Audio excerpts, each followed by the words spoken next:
À Laval, 8 popotes roulantes donnent des services à l'ensemble de la population. Mais sur ces 8 popotes roulantes, 3 sont artisanales. Artisanales dans quel sens? Ils sont installés dans des endroits quand même assez ingénieux. Nous sommes ici, dans un sous-sol d'église, pour donner des services. Ah mon Dieu, voyez-vous, j'ai 62 ans. J'ai commencé à l'âge de 15 ans comme bénévole. J'ai jamais lâché. J'ai commencé à l'âge de 8 ans à faire du bénévolat. Donc, ça fait 52 ans que je fais du bénévolat. Et je peux vous dire, la satisfaction que tu reçois une fois que tu as fait une bonne action, je pense que les gens devraient y penser, à penser aux personnes qui sont dans le besoin. Madame Villemur, écoutez, elle donne son temps. Fait combien de temps vous donnez votre temps ici? Ça fait au moins 5 ans, Mais oui. vous venez ici sur une base régulière? Oh oui, toutes les semaines. Puis qu'est-ce que vous en sortez, vous, personnellement, de venir ici comme bénévole? Mais c'est la générosité, la bonté. Mais point que ça, c'est parce que je travaille avec des bonnes amies. En qui, plus. Oui, ça fait que c'est... En bonus. Oui, c'est la vraie vie, là, Ben, quand on revient ici. Vous aimez ça? Oui, parce que si j'aimais pas ça, je reste près chez moi. Ces gens-là, c'est des gens justement qui ne veulent pas rester à rien faire et ils sentent un enrichissement à faire du bénévolat. Un enrichissement pour eux et pour les personnes qui ont besoin de leur aide. Voir la réaction des gens quand on fait du bénévolat, que c'est un enrichissement, c'est pas comparable à de l'argent. C'est beaucoup plus valorisant que de l'argent. Bonjour, vous. Bonjour.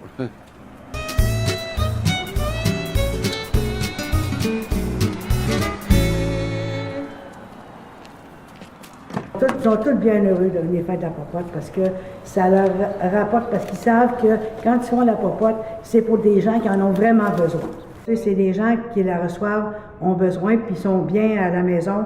On veut les tenir le plus longtemps possible à la maison. Oh, il y a plus de femmes que d'hommes, là, mais je pourrais dire qu'il y a environ au moins une trentaine d'hommes, parce qu'il y a des chauffeurs et des baladeurs aussi, là, pour aller faire la livraison. Il y a au moins une trentaine d'hommes, puis 50 femmes environ, 50 à 60 femmes. OK, bye-bye, là. Merci beaucoup. Oh, la moyenne est environ entre 70 et 75 ans. Ils savent pas qu'est-ce que c'est que ça peut nous donner personnellement. Ça a changé ma vie pour moi.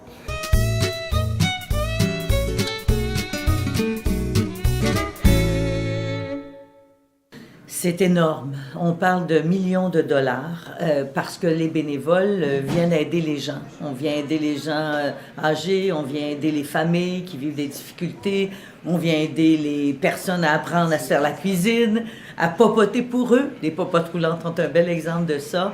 Et donc, c'est autant d'argent, évidemment, que l'État ne met pas directement. Et souvent, parce que ce sont des gens qui peuvent prendre plus de temps avec les personnes qui ont besoin d'aide. Alors, moi, je souhaite que beaucoup d'autres citoyens et citoyennes s'impliquent et viennent donner un coup de pouce, mettre l'épaule à la roue. C'est comme ça qu'on vivra dans une société plus solidaire. Bon, on est payé, continue tout le temps, là. Un sourire, les gens sont sympathiques, la bonne humeur, c'est ça notre pays. Que les gens soient heureux. Alors, c'est ça, moi, là. Moi, ça me rapporte du bonheur.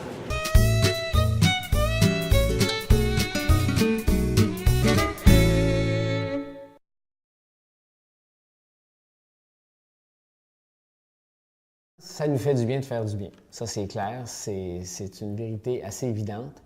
Ça fait du bien de faire du bien aux autres aussi. Ça fait du bien parce que c'est dans notre nature plus profonde. On a en soi cette capacité de donner, ce besoin de donner. Et j'ai l'impression que ma vie, en tout cas personnellement, a plus de sens depuis que j'ai donné un peu plus de temps aux autres. Et j'avais lu une phrase à un moment donné qui disait « Si tu veux être misérable, ne pense qu'à toi. Mais si tu veux être heureux, pense plus aux autres. » Et il y avait une étude, je terminerai là-dessus, il y avait une étude qui disait que l'acte de faire du bien à quelqu'un d'autre provoque une dose incroyable d'endorphine, de dopamine, je pense que c'est de la sérotonine. Il y a une shot de sérotonine qu'on ressent dans notre corps qui nous fait du bien quand on fait du bien. La personne qui reçoit ce geste de bonté-là, elle aussi a une dose, une petite shot de sérotonine, de neurotransmetteurs. Appelez-le comme vous voulez. Et s'il y a une troisième personne qui en est témoin, qui serait témoin de ce geste entre la personne A et la personne B, bien, même la personne qui en est témoin ressent aussi ça. On le voit hein, sur Facebook, sur Twitter, sur YouTube, il y a plein de petites vidéos qui nous touchent droit au cœur. Bien, justement, c'est exactement ça. C'est cette espèce de bienfait-là dans l'acte de donner et de recevoir. Donc, je pense que c'est ça que j'avais envie de vous dire, ça, de donner. C'est peut-être pas payant, le bénévolat, mais c'est mauditement enrichissant. Donc, faisons-nous du bien comme ça, tout simplement.